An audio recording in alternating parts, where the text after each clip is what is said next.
آگے بڑھے. جنگیں تلواریں زور بازو پر نہیں لڑی جاتی. تلواروں کا استعمال اعصاب کی بنیاد پر ہوتا ہے. اگر کسی کے اعصاب کمزور ہوں وہ تلوار اٹھائے گا کسی اور پر، لگے گی خود کو. اس لیے اعصاب کا مضبوط ہونا وہ ہر مجاہد کے لیے ضروری ہے. مولا کسی کو اسیر ہونا کر نہیں لاتے تھے. جنگ بدر میں کچھ سوال ہوا، پھر بعد میں سوال نہیں کیا گیا کیونکہ علی نے اپنا ایک اصول دے دیا، آئندہ مجھ سے یہ سوال نہیں کرنا. جب کسی نے پوچھا میں کہ آپ کسی کو پکڑ کر نہیں لائے، حضرت نے فرمایا میں کسی کو اسیر نہیں بناتا. یا بھاگ جاتا ہے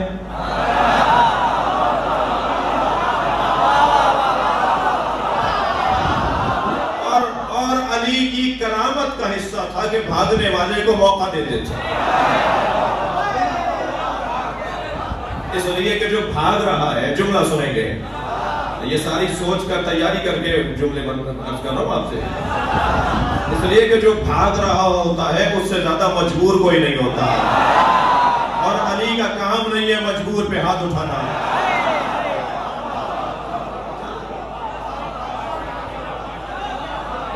یا وہ بھاگ رہا ہوتا ہے یا وہ مر رہا ہوتا ہے، بچہ کون ہے جو لے کر آؤں؟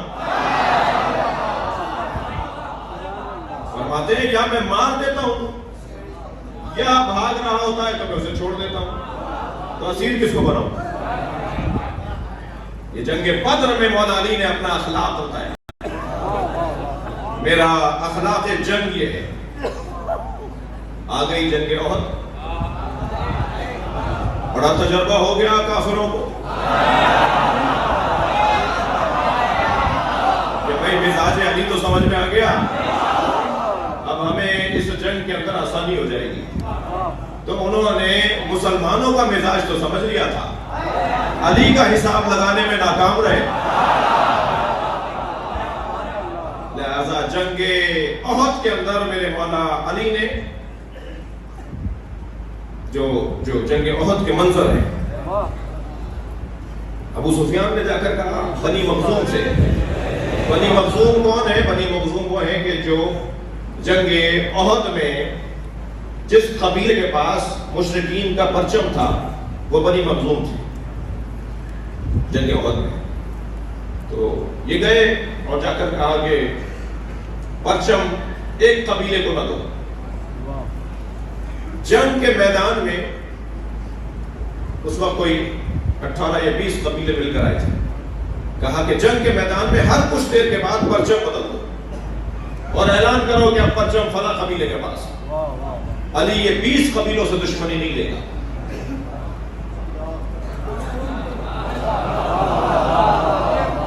سیاست تو تھی، یعنی کہ ہاں یہ 20 قبیلوں میں پرچم تقسیم کرتے رہو تاکہ علی کس قبیلے سے دشمنی لے گا. اگرچہ پتہ نہیں ہے کہ علی کہتے کسے ہیں.